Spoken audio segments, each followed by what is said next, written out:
We them boys. Absolutely. It's almost time. It is almost time. And let me tell you what's making us be them boys even more. What? We signed Von Miller. That's right. We them We boys. brought the hometown man. We brought the hometown king back home.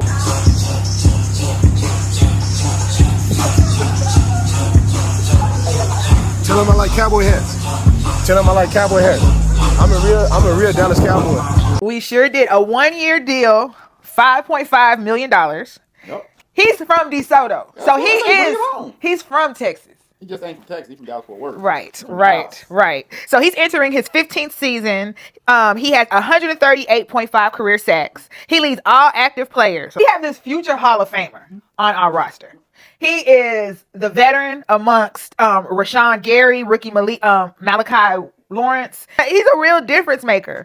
Yeah, we probably got the best D tackle in the league already that we signed last week to $100+ million. Right. All of this stems from the Micah trade. Yes. And now, what we got to do is, but we also got to, I know Von Miller probably hate me saying this, I don't want to say lower our expectations, but temper our expectations, because he's still a 15-year vet. True, but do you think this softens the blow of losing Micah? No. You don't? I think what softens the blow of losing Micah is everything Jerry has done with that trade as far as the picks, the players, the maneuvering he's done because of that trade. That's what softened the blow. I think that, and obviously everything is depending on how they play this season. Yes. But they look good in the opener.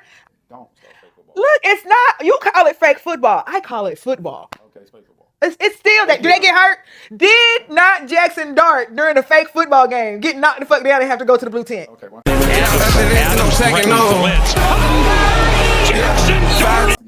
It is a real football game, but if you know football, it's base defense, base offense, and if the starters even play, which most teams they did not play their starters. If they play very limited snaps. The game, if you want to say what will be the closest to a real football game, will be this coming preseason game because they don't have 3. They'll use the second preseason game as a dress rehearsal. And so you'll probably see starters probably go at least through the first half, maybe a couple snaps into the third quarter, and that'll be it. That'll be the closest thing to emulate the game. The last preseason game, it'll just be all people that will probably no longer be on the team.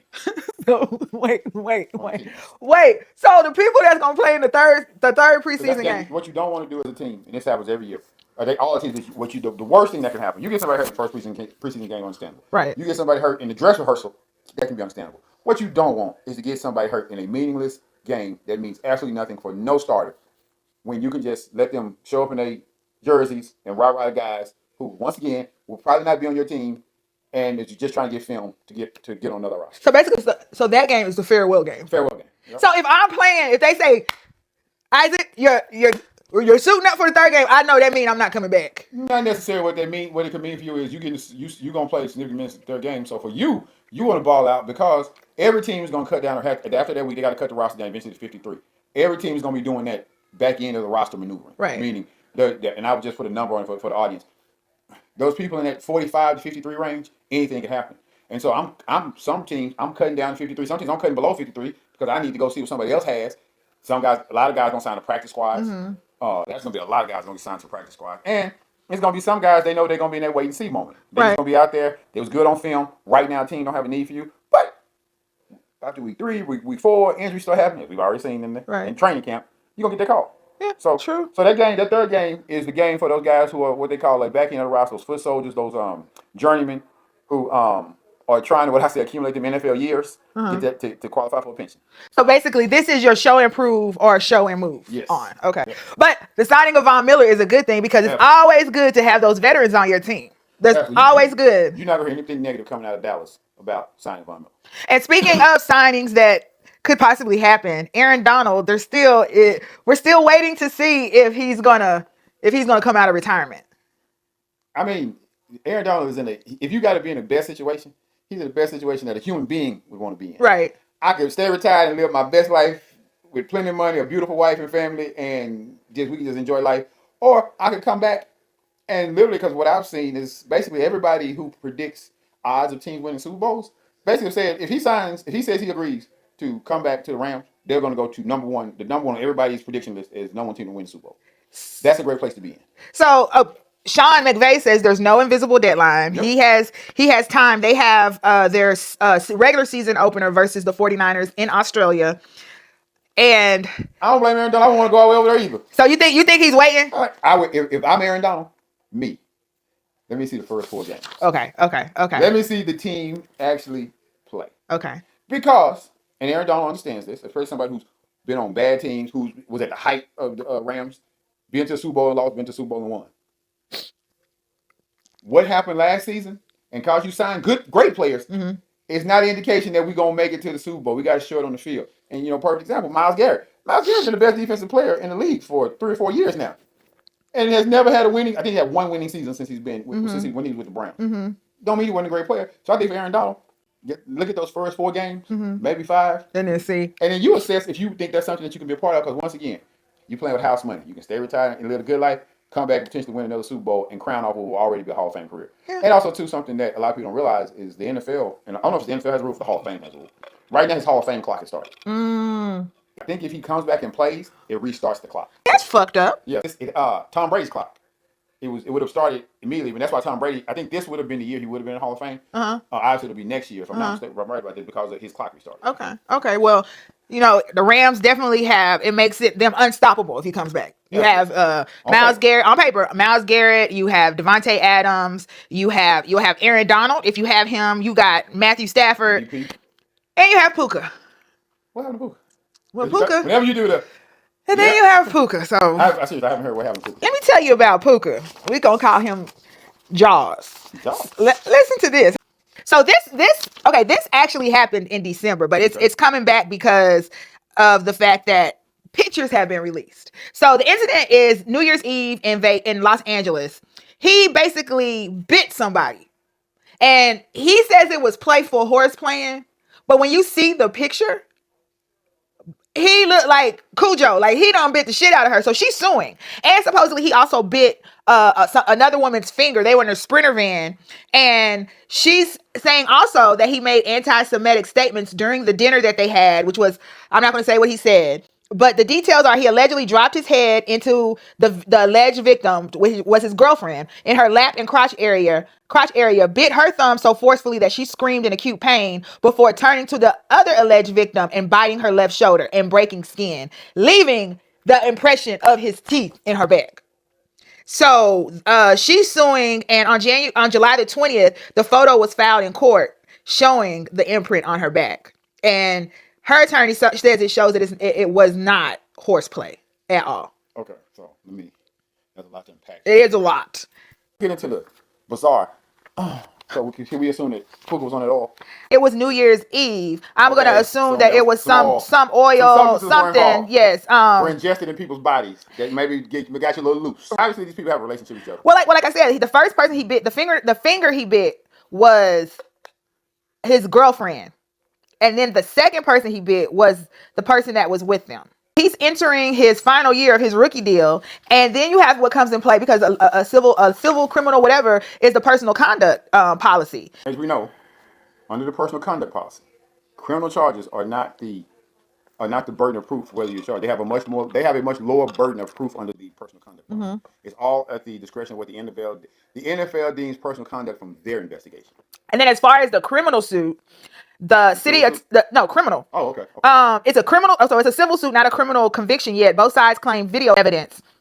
The city attorney has not filed charges yet because it's still in the hearing stage. Okay, so city of Los Angeles could still file criminal charges. They could still file criminal charges. But then the other part of the story is the anti-Semitic comments. And with that, I'm not sure, but the bite is visual and viral, but the alleged anti-Semitic comments is more of a serious allegation. He said, she said. Right, but it comes into play for sponsorships, and all that needs to be separated versus proven and alleged. This ain't Puka's first incident. Right, it's not. It's like the second or third. Right. So Puka needs to sit his ass down somewhere. Right. Puka is probably top 5, I won't say best wide receivers right now, but from production, probably one of the productive wide receivers in the NFL right now. Right. But it's like one of the players in the past who you got all these little bitty things where it's like, bro, make the main thing the main thing. Focus on football. Right. I know he's young, and you got to give young people grace. But right. You say he's young, but we learn in kindergarten, keep your hands to yourself and don't bite. We don't bite our friends. We use our words, and we keep our hands to ourselves. Okay? Okay, teacher. Okay, I mean, but here's the other side. You know, I'm not picking a side. This is all alleged. The horseplay part, and there's also a leaked video being passed around, allegedly showing the woman that was bit twerking next to sleeping Nacua in a Sprinter van that night, and that's part of the defense video evidence saying that they were just playing. But at the end of the day, we learn to not bite. Keep your hands to yourself. Keep your motherfucking hands and your teeth and all your body parts to yourself. Oh, Puka, chill out. Speaking of people doing dumb shit, right? Under the oil influence, former Rams wide receiver Stedman Bailey. Are you familiar with him? Familiar with the name. He was arrested at a bowling arcade in Pembroke Pines around midnight. Florida. Once again, Florida. Okay, around midnight after reports of public sexual activity. Night out at a bowling alley, ending with handcuffs instead of high scores. Round 1, bowling alley and arcade. A fun place for kids and adults, but what police say was happening here in late July was no family matter. Stedman Bailey, a former NFL player with the St. Louis Rams, and his girlfriend arrested for allegedly having sex inside the bowling alley in plain sight. The girlfriend is Karina Manderson. It was at this bar with customers around, we're told. According to the police report, Bailey had his pants down, and so did Manderson. And she was leaning over the bar, and Bailey was behind her. Bailey told the police both of their pants were down, and he was exposed, and he blamed heavy drinking. Both were charged with indecent exposure and have pleaded not guilty. What the fuck? Is it that serious? She must got that good. Like, they must have been... We can't make it to the house, to the room, to the car. That oil had taken over cognitive thinking, cognitive reasoning, because it's never supposed to be that serious. I mean, this is wow. Because one day you said they got caught on the side of the establishment outside, right? But you said at the bar. They were allegedly getting it in. And so, Bailey's career ended in 2015 after he was shot twice in the head in a parked car in Miami. I would have probably left the state of Florida after. So he has a true survival story. But bruh, the oil was involved. They was on their grown folk juice, but still, if we on the grown folk juice, and we feel like it's that time, you have to go to the car. That's what I just said. It's time to go. Because it'd be one thing if they caught you in your car. Okay, you okay. But at the bar, there's people around as a bartender, and you just say, "No, I got to do this right now." Let me take that back. Maybe they don't need to go to the car because we have all these DWIs and all these things, but not they there. Caught in the Uber. Neither is better. But at least you wouldn't have got no charges. I know that's some TMZ shit. Right? That is crazy. Other things that are going on. They're going on the field. This week, like we said, was the first preseason games, and you had Deshaun Watson and Shedeur. They were competing for to see. They're in. Who's going to be the starting quarterback? It's funny you bring that. Even though my just didn't play football. Right. I did actually watch some highlights of it. Okay. Deshaun, you could kind of damned if you do, damned if you don't. Not in a bad way, not in a good way. Right. I didn't. There was nothing that I watched that said maybe, oh yeah, Shedeur, it should be his. Right. There was nothing I watched that said, oh yeah, Deshaun, they both turned over the ball. Turned it over different way. One had an interception. Right. Both had some good passes. Right. Both had some good moments in the game. So what I say is it's a competition that is still open. Based on what I saw, if you just pin me down, I would say, well, Shedeur's young. Deshaun, you paying a king's ransom for. So, hell, start Deshaun, get your money's worth. And you got Shedeur for the next 2 years on the rookie contract, so no big deal. And that's purely fine. It would be purely financial based on what I saw. Fernando Mendoza got his opening start. Didn't see that. You didn't see that. I didn't either. Yeah. But what I heard from ESPN, it sounded like it went what you expect from a rookie playing a preseason game. Some good, some bad. He wasn't terrible. You didn't look back and say, oh my God, what they do. He just had it was a good evening for him. This game, Mendoza, quick throw, it's caught! He fires, it's caught by Jack Bash right at the marker. Not a lot of wasted motions here. The ball just takes it too quick for Bash on the boundary. And other quarterbacks, you have Jackson Dart. He once again made it a blue tent visit.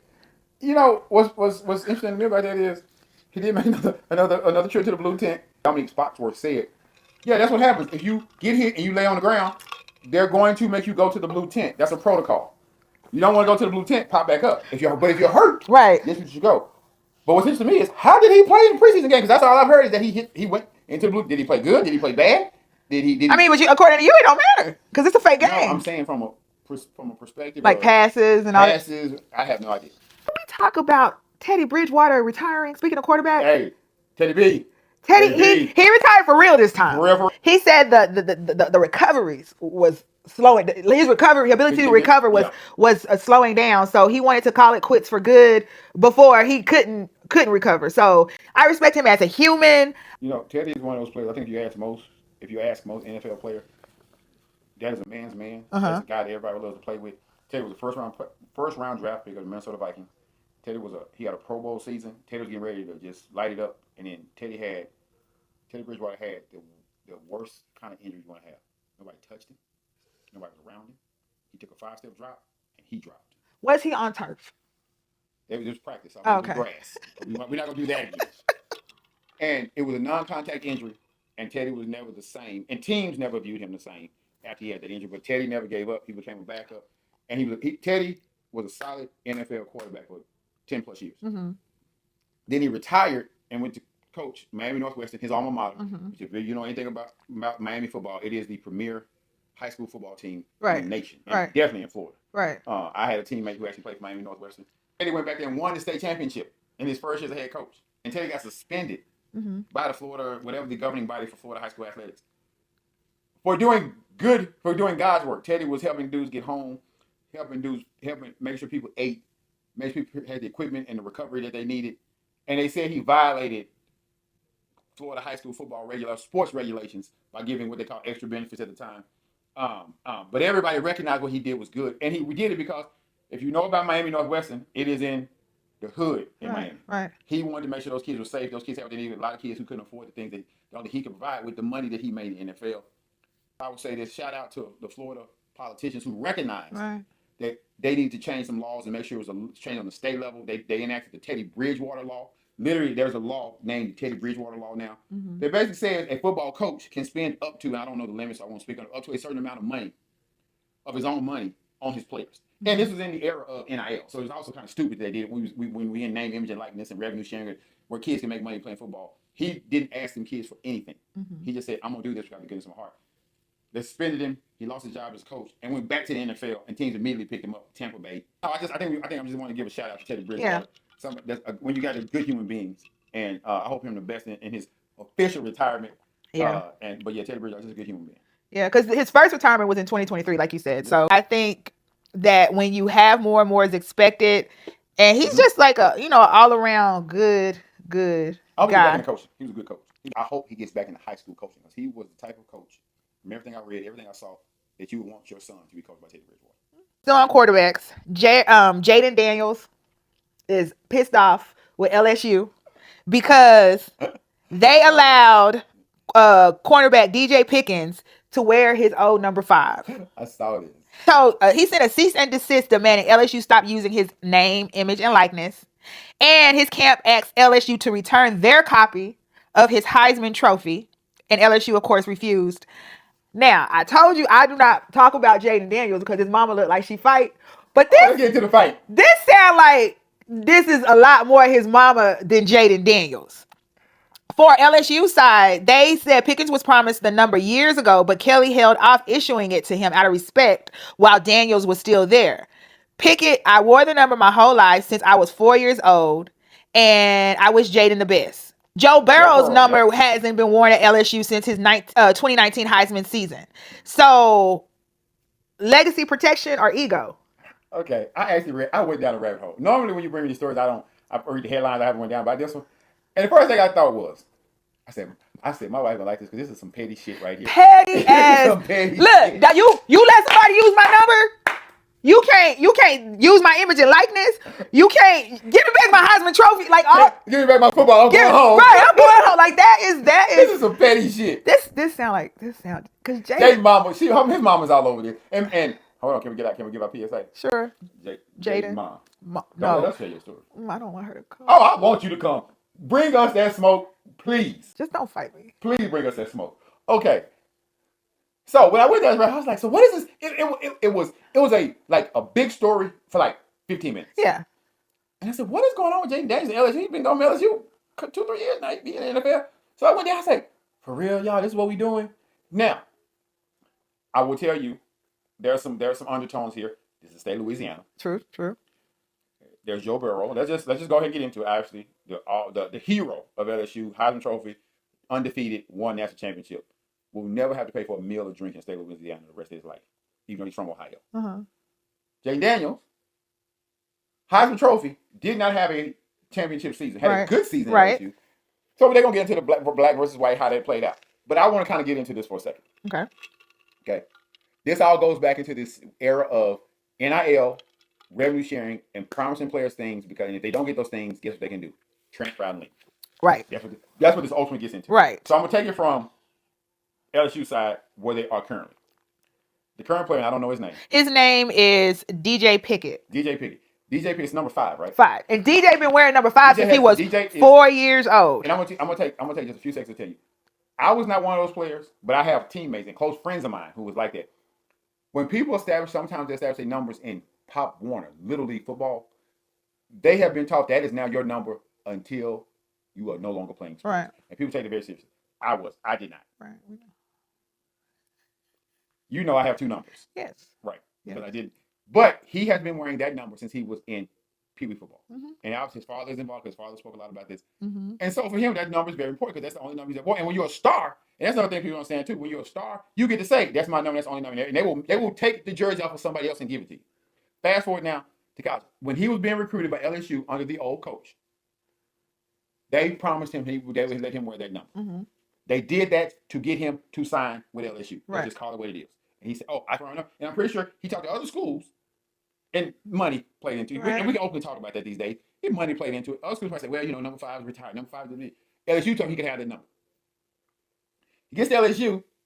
Oh, you can't have the number. I'm pretty sure Brian Kelly wanted to give him the number, but Brian Kelly knew that they had arrangement with Jaden Daniels that said they cannot give out that number.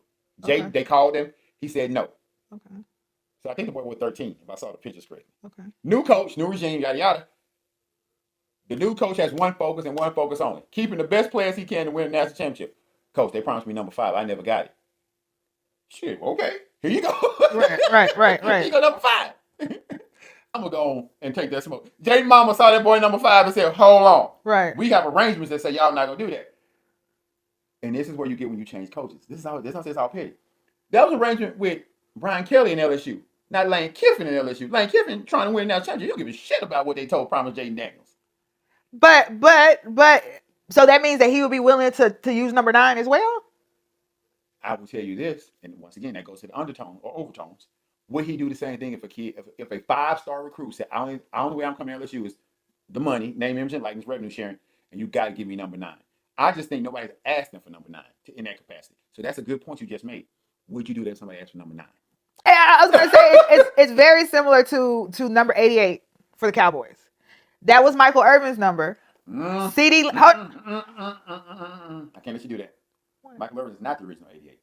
Drew Pearson is the original. Okay, 88. but okay. Oh, no. For my point that I was going to make, which was that when CeeDee Lamb does good, every person that wore number 88 is represented. Meaning, but if CD does bad, then they're going to say, well, Drew Pearson never did, or Michael Irvin never did. Michael Irvin was better when they think of the best 88s. So, agree with what you're saying? Mm-hmm. LSU could establish that. Mm-hmm. What the Cowboys have done with 88. Uh-huh. The Cowboys, since Drew Pearson have established that no player can just ask for 88. Right. Jerry took this over saying, I have to see, you're a player worthy of 88. Right. So that was my point. No, you're actually on the right track. And so every 88 before, they don't co-sign on it. They don't say, Jerry, you were right. Right. Jerry, you have to us. They take it as a club. Right. You're the 88s. Right. And Michael Irvin has talked about this. He does not want his number retired. Right. He wants to establish, the club of 88. Right. And so what they've done is, and if you look here, they have a club. Drew Pearson, Michael Irvin, Dez Bryant, and now CeeDee Lamb. And they literally meet. Right. They have commercials and everything. Right. And I agree with you. That's what Jaden could be doing with number 5 at LSU. We could be the 5s. Right. Is it because that he's a cornerback and not a quarterback, DJ Pickens?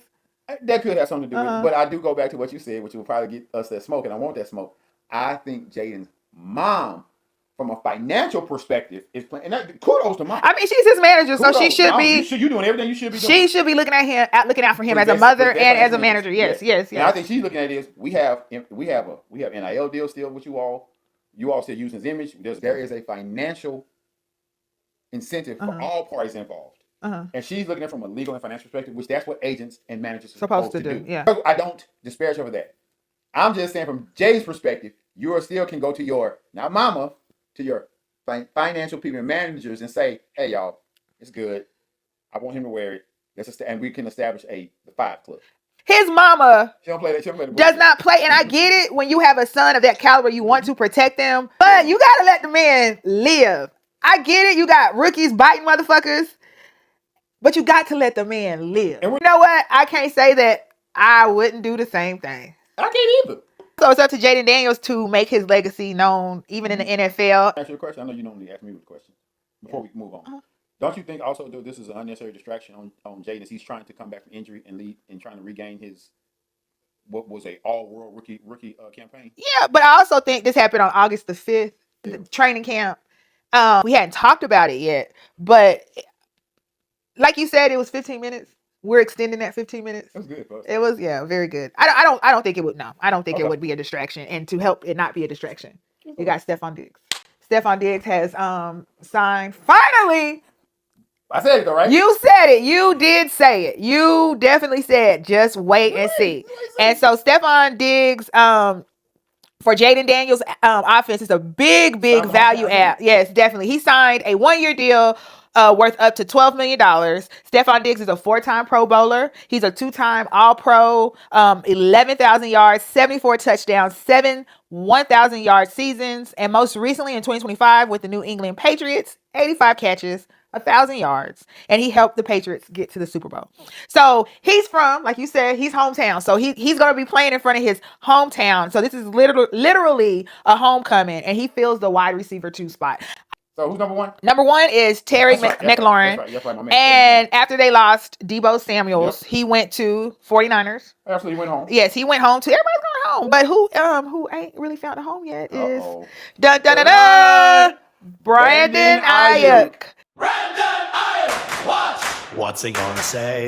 So what did he do this week? Actually, Brandon really hasn't done anything this week. But for Brandon, there's a big date coming up. Oh, what's the date? September 1st. A $25 million roster bonus vests if he applies for reinstatement by then. Otherwise, San Francisco can leave him unpaid, uncut indefinitely. So, is he going to play in 2026 season? I'm at the point now. I'm trying to rack my brain of like, when have I ever seen another situation in the NFL like Brandon Ayuk? I don't think I can't think of one. I can't either. I can't think of one. I've known some guys have held out damn near the entire season, like when Le'Veon Bell did. I know when Pittsburgh let him go and he went on to the Jets. I just ain't thinking no like toxic situation like this. And I think it's the toxicity of it. I think personally, this is my personal opinion. Now, again, Brandon, I've heard people state, and I've heard people giving actually apologies to Brandon because it's not that he didn't rehab. It's just that he didn't rehab with who they wanted him to rehab with. And his point of view was that y'all don't know what y'all doing. So he's like, it's not that I didn't rehab. It's just I didn't rehab with y'all. But I think the way he's handling it is probably the reason why things are not going in the direction of him being able to sign with somebody else. I think if he would have handled it differently, but he took it to social media, which is what his generation does. And the 49ers are like, yeah, no. So his dreams and hopes of going to the Commanders got squashed by Stephon Diggs. And so, yeah, he hadn't done anything. But September the 1st, once that rolls around, if he hasn't filed for reinstatement and all those things, he might just be chilling with, I don't know who else. Maybe he could go coach with Teddy Bridgewater. I don't know. You know what's funny? When you think about it, at this point, what's the best team for Brandon to sign with or to play with this year? Probably the 49ers. Right. It's probably the 49ers. And it's just going to come down to everybody might have to put their ego aside. Go ahead and reinstate. Do all that. But you don't think once he reinstates, they won't cut him? No, what I'm saying is for Brandon, go down the path. Okay, I'm ready to play. Like, go through the process. I'm going to play for y'all. And let them cut you or let them play you. Or let them let you play. Do whatever you're gonna do this season. Have a good, bad, or indifferent season, and then move forward. Because as of today, the 49ers are probably the best team for him to play with. And I'm talking take away all the bullshit. Right. I'm talking pure. They need wide receiver help. They got a lot of wide receivers go down. When he is right, he is a great wide receiver. Not good.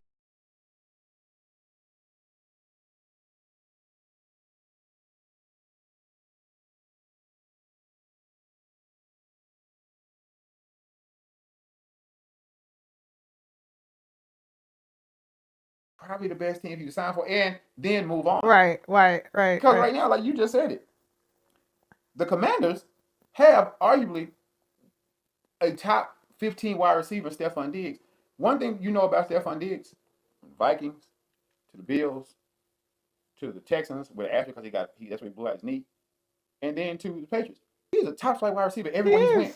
So there's no reason for the Commanders. I believe they're not going to get a great number 2 wide receiver to somebody compliment Terry McLaurin. That where a guy at this point in his career, until his own admission, this might be a guy. Terry McLaurin is going to get you 80 receptions, 80 plus receptions for 1,000 yards. This guy's going to give you 70, 67 receptions for that almost 1,000, like 989 or 890, something like that, and still 6-7 touchdowns. So the Commanders are set. Right.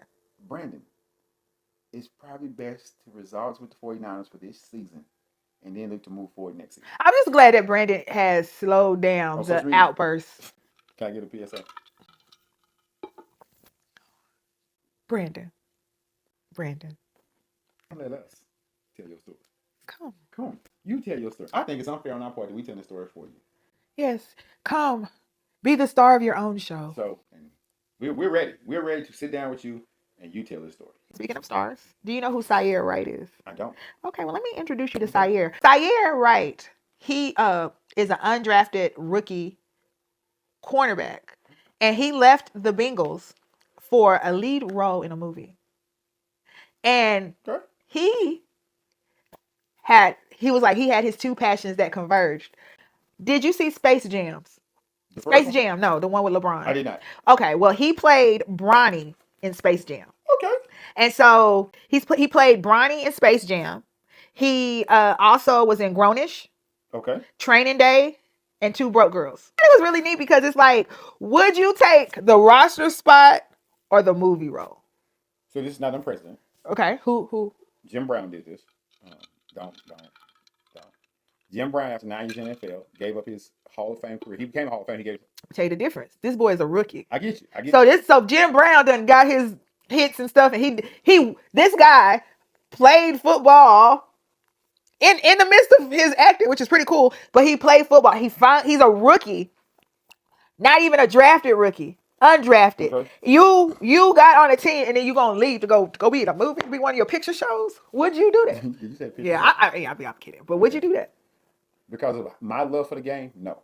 But I think that particularly for young black men, we should not typecast them, label them as that the only thing they can do is play football, and they should not say because of the money, the potential money that's out there, that you can't give this up because you can. This means you can give them generational wealth. No, he's maneuvering in his own lane. So kudos to him for saying, I love football, but what I love more is acting, and this is the career I want to pursue. Because at the end of the day, professional football is a job. Right. That's it. It's a job, and we got to put that in perspective. And he chose another job. Right. And so, if one day we look up 5, 6 years, 7 years, or sooner or later, and he's receiving an Academy Award for this great performance that he played in this movie for being Best Actor, and he made the right decision. He made the right decision, and then from that point forward, he's making $30, $40, $50 million per film. Right. He made the decision because he's gonna get to do that. Denzel is still acting right now at 70. Right. Denzel Washington. So, I think that we should never put people in a box. Right. And also, which career has the longevity? And it's definitely, if he's good, it's acting. And the earning potential could be more in acting as well. This young man, only let the success be defined by you. Yeah. Because you've had this conversation. Being maybe potentially black famous, or I've only done movies that have gotten so far. Well, that might mean you end up making $3, $4, $5 million, live a good life, take care of your family, take care of your mother. Everybody don't have to be Denzel famous. Everybody don't have to be Will Smith famous. Right. So only for this young man, only let yourself define your success. Don't let other people define what success means to you. So right. And so he's been placed on the exempt list, left squad list. The Bengals retained his rights. Yep. And the filming is supposed to run through October, and he plans to return. Options. Yeah, he got options. And that To me, that is the thing. Yep. Not being tied to I have to play football, I have to do this, but the fact that you have options. And as a person, like I you know me, I'm multi-talented. I have multiple interests, and being able to pursue the things that you love, and you have many things that you're good at. You know what I'm saying? So it's like it's a very, very, very good He thing. didn't want to go to college. Yeah. To have options. Yeah. He's Yeah. exercised his options. Yeah. So kudos. Good job. Kudos. Good to him. Shout out. You went deep with that one. I like that one. Because I like when you give me stories that I never heard of or didn't think about. So changing the we talked about Stephon. Okay. So Trayvon. Another dig. So, you know, we all know he was cut by the Dallas Cowboys in December and claimed off waivers by Green Bay, appeared in 2 games with them, and he was released again. Got a job at HEB. No, I'm kidding. Wow. He tried out for the Detroit Lions. How'd that go? Not yet a deal. Okay. But, you know, he tried out, and the Lions have a real need because their quarterback is being charged with kidnapping and armed robbery. So, you know, they have a real need. And so you got 2 Diggs brothers, one starting for a divisional rival, one still looking for a workout. Diggs, now he's a Seahawk. Picking off passes in the Pacific Far. From Dallas to Green Bay, then Seattle too. He changed 3 teams but kept the same. Hey, man, listen. When it was good, for Trayvon and Dallas, it was good. I hope he saved his money. But when it was bad, it was really fucking bad. And I'm going to give a PSA to both of them. What? Trayvon and his brother. Uh-huh. Stop having babies. Stop, please. Y'all have enough children. Y'all definitely have enough children. Just speaking of people bringing babies into the world, we're going to talk about people leaving this world. Wow. That's pretty deep, right? You went really deep. Let me tell you this story. So, you know DeAndre Hopkins. D-Hop. He went on social media and said that based on the headlines that have been going on with Steve Keim, the former GM for the Arizona Cardinals, that he was the reason he did something to have his PD test come up positive for PDs, and it cost him $13 million. So, I went down the rabbit hole. This is incredible. You know what I'm saying? You did. And I'm like, well, what does he mean with the stuff coming up about Steve Keim? Listen to this. You were kind of giving me some tips. And I kept asking, I ain't heard it. Listen. Hold on. I just want to quick. And I don't know. You know, you always believe that the people in the machine can hear us. You started giving me some tidbits. And then you started. I said I ain't heard about this. And then guess what starts coming up on my timeline and my news alerts? Steve Keim on official site, ESPN USA Today. Okay, so listen, let me tell you the story. Okay, so a Barron's investigation alleged there was this guy. We're going to talk about Steve Keim and this guy named Mohamed Kalabi. And Mohamed Kalabi ran this company called Motion Ventures, right? Okay. So Motion Ventures was pitching to NFL players on investing $50,000 plus in their own e-commerce stores through Shopify, where they can make all this money. Plus, in 6 months, they'll get that, whatever investment it was, plus 80% of the profits. Okay. And they show them numbers. Look at all these things that, you know, these websites are doing. Then sounds kind of suspicious. If it's too good to be true. But then you see that the COO of this company that's pitching these deals to you is the former Cardinals GM, Steve Keim. And so that gives you some like, okay, this is legit. When I tell you at least 3 former players lost a combined $1 million, an Eagles player, Jalen Carter, a Raiders player, Nakobe Dean, and we got a soccer player, Mark McKenzie, were all connected to this circle. Sounds suspicious, right? I'm interested in keeping going. Mohamed Kalabi was found dead in his New Jersey pool on July the 31st. Authorities are still investigating. No charges filed. Days later, once Keim's name resurfaced publicly, when Hopkins made the post that he later deleted, Keim denied any involvement in that matter, but he has not addressed the Motion Ventures allegations, only stating that he was duped too.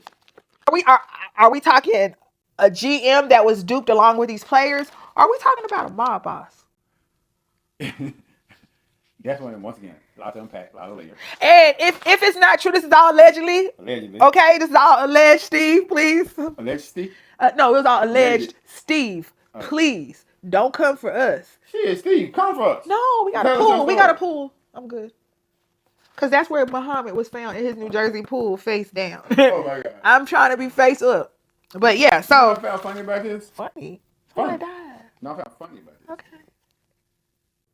This story probably would have went completely under the radar. Had DeAndre DeAndre Hopkins not made that post, and Right. that's what got me. Had he not made that post about a PED test that had absolutely nothing to do with this. Yeah. If he was trying to say if dude Got was some scamming people. why is it not impossible to believe that he made my test to where I tested negative, positive, and therefore he could help his team that he was working for at the time save $13 million. But the question is, do GMs have anything to do with the PED test? This is what I know about PED tests. All PED tests, the testing protocol comes straight from the NFL. The testers, everything's from the NFL. Not to say they can't be Not shady, to but go say ahead. It can't be some bullshit behind that. Those guys have to register. They also have to let those guys, the testing facility or the company that the NFL has hired, know when they're going to be on vacation, all that kind of stuff. Right. Like, no team, from my understanding, is involved in the testing. Now, like you just said, not saying it can't happen. Right. No team is involved. It's all directly from the NFL with very, very strict protocols in place. Like, hey, your name has come up. Where are you? And we need to send a tester to you. Right. So I think what DeAndre Hopkins was doing was saying, if you can do that, then you probably did this. You can do this. Right. But at the same time, and I love me some D-Hop, one of the best wide receivers ever. So, well, but what D-Hop did was kicked off all major news outlets bringing the story to light. But yeah, I was gonna say, but and not to and say, I don't think that was his intent, right? And not to say, because the thing is, for him to find that out, the story had to be in some kind of light at some point because I don't know. Yeah, he found out. So I don't know if it was like a simultaneous, like D-Hop finds out and he runs with it, and that whether the story would have made the news anyway. I think it would have, because this is like players out money, murder potentially. Okay. I don't know. News outlets go on popularity. Right. If you ask 100 people who the fuck Steve Klein is, Kime. Slime Kime is what they call him. If you ask 100 people, 99 of them are going to say, I don't know what the fuck that is. It's going to be one, oh yeah, because they live in Arizona. They pissed off because the team didn't go to the Super Bowl. I don't think the story on itself with his name was going to give it legs. I think DeAndre Hopkins with his name and his social media following gave it the legs, and other media outlets said, oh, this is a story. Yes. And so that's what I believe happened. And so it's like, I think DeAndre Hopkins was trying to absolve himself of a failed drug test. Right. But instead, I don't say it backfired. It actually turned out to be. It brought the light. To another whole story that had absolutely nothing to do with a failed PED test. Right. So because of DeAndre, the NFL, because this is again the preseason, off season, went from preseason, off season to the ID channel. And does this not also go to why we're here right now? Yeah. The NFL is a 24-hour news cycle. Right, but you know what? I am happy that I am too. The football part of football, and that's what happened. DeAndre Hopkins made the football get involved, and then it became, because you're right. When you told me about it, we were on the way to DeAndre. I don't know about this. Like literally, because I was reading, because I like juicy stuff. Yeah, you like the petty, and so then after you told me about it, maybe a day later, ESPN alert about Steve Klein. Slime Kime is what they call him. USA Today alert on my. These are coming on my phone. So what you're saying to me is that I broke the news to you first. You broke the news to me first. Okay. And I think that overall, DeAndre Hopkins made it because of him being at one point one of the best wide receivers in the NFL. NFL being a 24-hour news cycle, he's putting it out there. He brought this story out, and so thank you, D-Hop. We appreciate you. We appreciate you. And if you want to tell more of your story, please come here. Bring Brandon with you and Trayvon. And just a side note. And we can talk about it later. DeAndre Hopkins got a hell of a story. It's a great story. And maybe his story will be featured on Behind the Bold. In a new segment? Uh-oh. Perhaps. I'm going to tell y'all that sometimes I learn about this when y'all learn about it. Me too. But yeah, like I said, hey, I'm happy. This is all good, and I hope they still bring the juice, but I am ready to talk games, sports, what happened the previous week. Can I ask you some questions before we log off? Sure. So we getting ready. We finna go into preseason game 2, which is, like I told you, it's gonna be the big game. So we're gonna get them sex creative posts about football. I didn't historically talk about the preseason, but I don't know. Let's see what happens. Can we get a little something? I don't know. The reason I said this is gonna be if you have a game where you want to see starters play well into the game, this is gonna be the game. Well, the thing too that I have to take in consideration is the fact that I need to talk to my business partner about some things because I have a lot going on. I have a lot of things I'm trying to do. I'm writing a book, but that's outside of Cleats and Cleavage. I got a little excerpt today. The book gonna be good. Yeah, but it's outside of Cleats and Cleavage. It's not even football It might be related. outside Cleats and Cleveland, but she gonna bring you that drama. It got some shit. But yeah, so like I'm excited. Drama. Huh, but just like Syer, I am a multi-passionate, multi-talented person. So I have a lot going on. Going in a lot of directions. But yeah, this week I will cover. When we gonna get the book? Can we commit to when we gonna get this before book? the end of the year? I will finish it before the end of the year. Whether it get published now. I'll finish. I will finish it before the end of the year. Okay. If not before the end of the summer. You got a lot going on. I do. One last question for you, Lord. Yes. I ain't logging off. What are you talking about? I mean, what do you say? Log? This ain't a computer.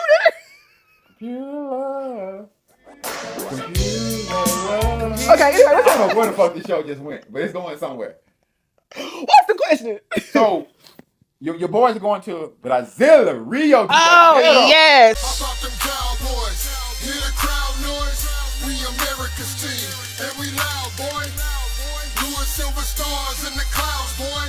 Yeah, we hella rowdy. We them Cowboys. Oh, we gonna get the podcast from Rio de Janeiro. Are we? Yes. I'm asking you. Yes, I'm trying. Look, I haven't. Can we get it from the beach? I'm not trying to get jacked in Rio. Really? With my camera. You gonna be in Costa We will now. definitely get it from Brazil. From Brazil. From the pool side. It's a pool, right? I don't know. We on the beach though. Okay. Yeah. Oh, it's not a pool. Can we we actually gonna be? Yeah, Brazil, seriously. Like Brazil, I have plans for Brazil, but you got a lot. Yeah, what you got going on? Let's see. Give me 1 second. Exactly. I'm gonna be the wingman. Exactly. He'll be there. I'll be there. He'll be there. But good job tonight. Thank you. We want you to guys. We're trying to grow this sexy, creative, Cleats and Cleavage. We're all registered trademarks. We have a lot. So we will see you. We will, but we also need the support. Yes. We're a black-owned business. We are. We really are. Like. Comment. Subscribe. All comments. Bad. Hey. Did we say something you don't like? Did we say something you didn't like? No. Did we say something you didn't agree with? Did we say something you agreed with? Let us know. Let us know. Because I would love. Give us, if you didn't like it, tell us. Help us improve. Feedback is the best. So Brazil, book. Let us know. Let us know what you want to see more of. What do you want to see less of? We're open. We might not listen because at the end of the day, I make the decisions. But let us know because the game might get messy. But I will always keep it sexy until the next snap or until Trayvon gets the job at HEB. Six, now he's a Seahawk. It's Cleats, Cleavage, and Common Sense. Ta-ta. To the next beat, Cleats, Cleavage, and Common Sense.